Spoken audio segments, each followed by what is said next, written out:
Hi guys, it's Aegis here. So today I'm here with a Harry deck profile, and this is my basically a day one version of the deck, which I might further improve it in a later time. I still am going to try it out a little bit more, but so far I want to share with you like my current stage and what I'm working with. So for the right line, using the Harry right line because it's basically needed if you want to play Harry, if you want to play the strides.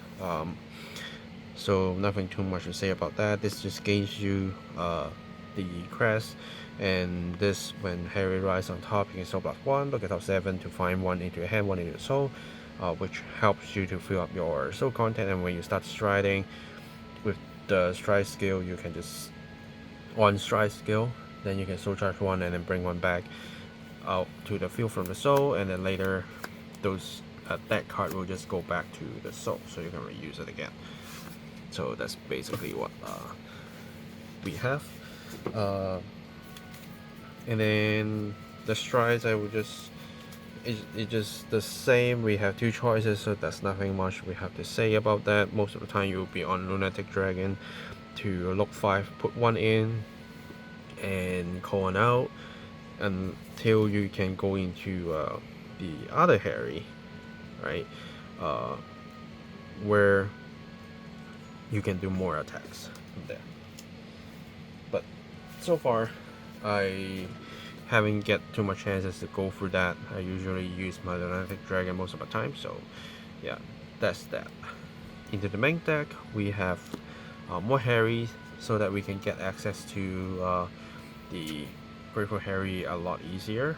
And then Manticore, where when we use it to strike, we can get to draw 1, and more importantly, if this unit attack battle ends and during the turn in this battle phase you have not called another unit out, you can kind of put this in the soul and call a different name card to Regular Circle, and then at the end of the turn that unit will go back to the soul. Right? So it is a very simple and great multiple attacker. It generates 4 attacks per turn for you. So this is important, but because I am also running the Shower Applause Dragon, so I can't put too much Grave Freeze in this, else we will get a lot of cards without shield value, so that's why I'm going for 3. And then the Shower Applause Dragon keeps you recycling cards, putting more and more and more cards from the drop zone into your soul so that you can reuse them at a later time. Okay, next I am running 4 of the Darkside Princess because she's the main attacker. She is a 20k attacker when you starting at GB1. If you have more like cards on the G-Zone face up, then she will become a 25k plus what you get from the crest, which is very very big. But on your first stride, because you will have 1 G unit on your Vanguard circle and 1 actually open on the G zone, so you can't get the 15k. So do note about that. And when her battle ends, you can put her in the soul as a regard if you want to, and even before your stride. So it's very good to dodge a lot of things. For example, if you're facing a CEO deck, then they can probably pop you if you stay on the field, so why not just go into soul first and reuse later, right? And then for Steam Gunner, for the defensive, for early stage ride cards, so that you can kind of draw a card back without losing a lot of cards in hand. With this wave of stride decks, to me they do have a little bit more things to do before striding, but then they are still lacking something. So I'm using this to draw myself cards to increase my survival rate, no matter before I get to strides or after strides, where I still need a little bit more card for defensive, then I can do so as well. And then I'm playing 2 of the mates to do a power attacks, which is, I think is very important. And she also helps me to get cards from the drop zone to the soul as well. So we sometimes have to make hard decisions to leave some units on the field get popped. Sometimes we have to soul blast some cards in order to do our plays. So these are very good cards to help you just recycle things. And then I have 2 of the set order support and also 2 of the set orders, so I can give boost to my non-grade 1 units basically. Yeah, and once they get boost, they are still quite big, so help me to hit numbers. And because I don't play a lot of low grades, grades 1 or lower unit, and for grade 0 I usually use them to guard and don't place them on the field, and hopefully I didn't actually soul charge them, or even if I do, I will soul blast some cards, right? So it's better for me to have a better support to boost with power, which unfortunately, because I won't be person writing, so she cannot use her skill, but still she can still be a 10k booster if I really wanted to. And then cutie parachuter for the switch if I need to. Sometimes I do. For example, once I use this, then I want to change it to something that hit harder, then I have it. And then free midnight bunny, just in case if I need more things to go into my strides, or if I really want something to help me secure a Harri to go into the grade 4 Harri, then there she is. And then one of the grade 1 dragons that allows you to pick something back up. This is, I think it's okay to use, especially when you go into strides where you discard grade 3s but you still want to use them, then you can use this card to pick them back up. But compared to how I play other stride decks where I use the grade 3 dragons to draw a card when I ride into grade 3 or when I start striding, but in this deck I'm not using any, so it's not as great as those decks that requires those units to come back and reuse again. So I'm not using a lot of this, but it isn't bad, right? And it gets you a soul charge if you really need to, so it can help you sometimes. And then for the normal PGs, if you want to use the Blitz Order, you can. So far I am not very restricted to play into Blitz Order, which I do have a Walk the Dark that, as long as they're willing to Energy Blast free, is a 15k shield, and it can be played from the soul, so these 2 can simply pick them back up. It's a grade 3 card, so I can use it to stride and then just put them back, put this into the soul so that I can use it. And as long as I have these in my soul to pull it out to just put this card back into the soul, I can basically have a 15k shield inside my soul every single turn, which is a good tactic to have. So yeah, that's why I'm putting 1 in there. I don't see much space.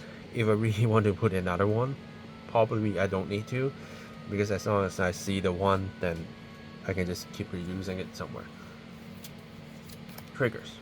The fire OT first, because 99% when my Vanguard attacks, my rearguards are standing, so a re-standing high power attacker is definitely great.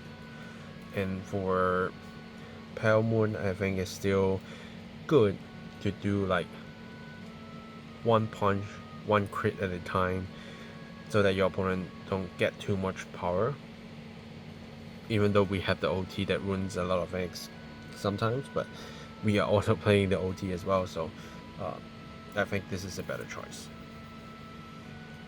And then crits, I'm running 8 crits. Doesn't matter which kind of crit you want to use. If you want to use the sewing crit, you can, but I don't see the reason you need to, because I am just using my triggers to guard, so that's no point of actually calling the triggers out. And then 3 of the trinket fronts is kind of better than draws, even though draws keeps you a better hand size and hopefully help you find the pieces. But then the threats that fronts can give to your opponent when you attack them and you pull off the fronts is scary. When they are hitting you for like a 28k attack, where a 15k shield can't block, then this can be good. So there's a lot of reason to actually use the fronts, and I would suggest people to use the front as well. And then just 4 heals. So far it's too hard to predict which kind of things your opponent is going to do with the effect heals, so just keep it simple, make it vanilla, and I think that's it. Yeah, so far my experience with the deck is, if you are going first, it will be tough because you are going on Harri without anything, and you need to basically take a full turn of your opponent doing that full combo, and then you go into your first stride, and hopefully you can fight back, right? But if you're going second, sometimes there are decks that can simply just already swing you while you're at grade 2, so you might still want to go into your ride first, by going first, so at least you can use your train drive to pressure your opponent, right? So it's very important to make sure you know if your opponent can give you a full attack if you're grade 3 or not. For example, if their decks are telling them they need your Vanguard to be a grade 3 in order for them to fully utilize the effects, then you might consider going second, right? Because when they go on to grade 3, they can't do their full combo, or they can't give you a very threatening turn, and then you go on to your grade 3, you go into stride, and then you push them, right? But if they are able to give you a full force without carrying you a grade 3 or not Vanguard, you will just try to pick first and gather your resources and then go into the strides after you survive a turn, right? Very unfortunately for this wave of stride decks, we don't have too much of a defensive before we actually stride, because there are a lot of things that can help you out after you're striding. For example, you have a lot more resources, you have a lot more attack power, a lot of things can happen after you're striding. So even the maid is say when attacking the grade 3 to do her stuff, right? So there's a lot of things kind of restricting how you go into full force, but once you get into that, you can at least do 4 attacks every single turn with the Manticore. And then if you go into the grade 4 Harrys, then you can do a lot more attacks. But so far the Lunatic Dragon is already like kind of strong enough by getting a lot of units out. With your Harry on stride skill, you bring basically 2 units out, but then those will be good beaters, and then you just need to keep yourself a good hand size, and with the crest, as long as you put more than 2 units from your field into the soul, basically. I didn't say on the field, but it's just say if you have put 2 or more cards into the soul at your end phase, you can draw 1 card. You may. So it also gives you another draw.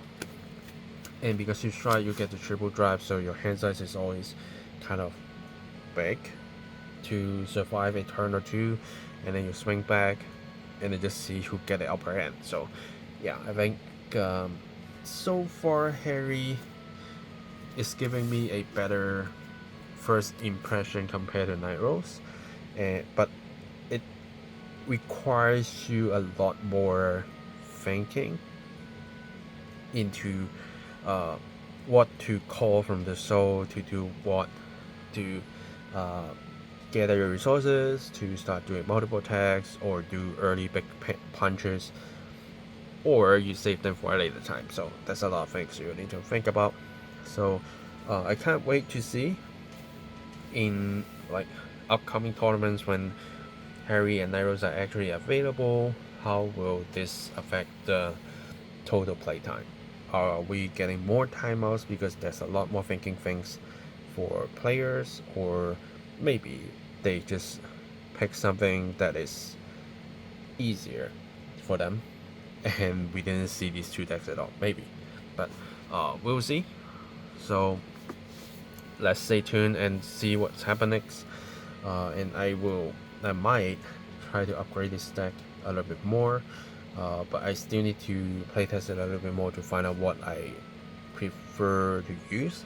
But so far I think that's what I like, and that's what I showed you. Yeah, so I think that's it for this deck profile. If you have any questions, feel free to comment down below. Like this video if you like this deck profile, subscribe for more other deck profiles, unboxings, deck fight videos, and yeah, that's it for today. Thanks for watching guys, and I will see you guys in the next video. Signing off.